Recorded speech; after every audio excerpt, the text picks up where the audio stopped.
बाजार तू लगइले बाड़, तू चल फुअन के संग तू धइले बाड़। हथियार के बाजार तू लगइले बाड़, तू चल फुअन के संग तू धइले बाड़। कर ताड़ गुंडा कर दे तू खुल के, करे में तहरा का खून मिलता। अपना ही हमारा खून मिलता, रंगदारी करे में सुकून मिलता। अपना ही हमारा खून मिलता, रंगदारी करे में सुकून मिलता।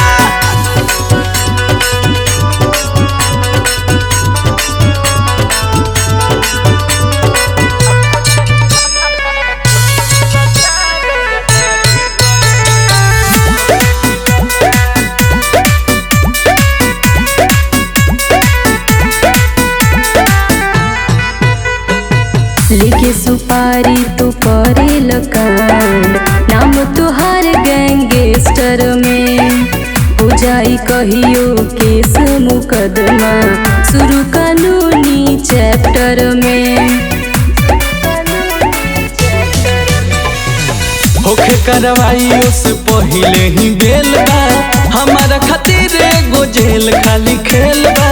खेलो ताड़ो अपना जान से रोजो, खाए के तो बोना नून मिलता। अपना ही हमारा खून मिलता, रंगदारी करे में सुकून मिलता।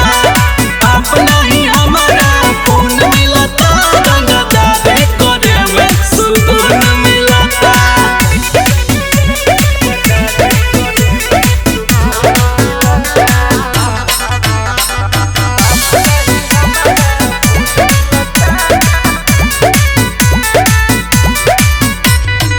जुलुम के दुनिया के बाड़ा तू बादशाह, कर ताड़ा बड़ी पाप हो।